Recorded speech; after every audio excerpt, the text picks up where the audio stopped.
La deuxième question d'auditeur, une question pour vous vraiment Jimmy, cette fois c'est la question d'Alexandra, on l'écoute. Bonjour Mélanie, bonjour Jimmy. On dit depuis un petit moment qu'il faut manger 5 fruits et légumes par jour. Alors ma question est peut-être un petit peu bête, mais est-ce qu'un yaourt aux fruits ça compte? Ou un petit pois par exemple?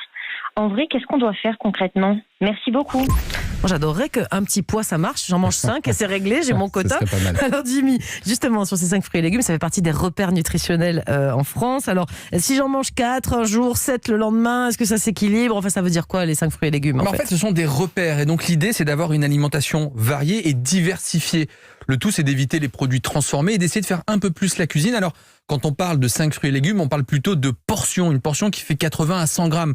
Donc ça peut être une tomate d'une taille moyenne ou une petite poignée de tomates. C'est un très très gros petit pois, peut-être il est... Mais non, ça marche pas. Il faut une poignée de petits pois ou de haricots verts, ça peut être une pomme ou 4-5 fraises. Et il faut comprendre que l'aliment, c'est peut-être le premier des médicaments et éviter peut-être d'être malade. Et d'ailleurs, c'est bon, on en a parlé hier, pour le microbiote. Donc toutes ces bonnes bactéries qui auront un impact non seulement sur votre tube digestif, mais l'ensemble de votre santé.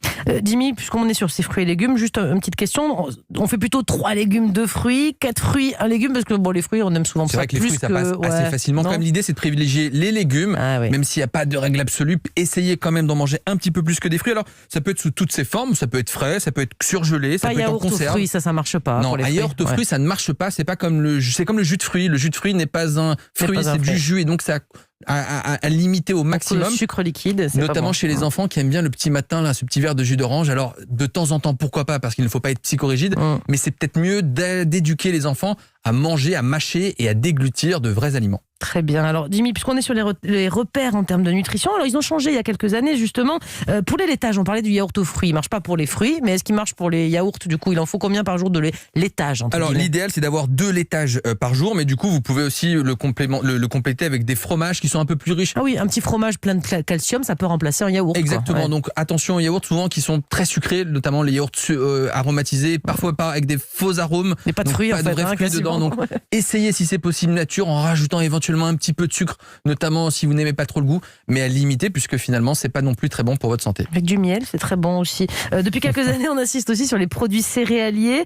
C'est tous les jours les produits céréaliers, oui. Oui, alors c'est vrai que quand on interroge les Français, c'est dans une étude intéressante, 60% des Français n'incluent absolument pas ni les céréales ni les légumineuses, alors qu'on devrait en avoir régulièrement puisque c'est riche en fibres, en protéines végétales, et donc on devrait en avoir au moins 2 fois par semaine, notamment pour les légumineuses. Alors ça peut être des lentilles, des pois chiches, des haricots verts.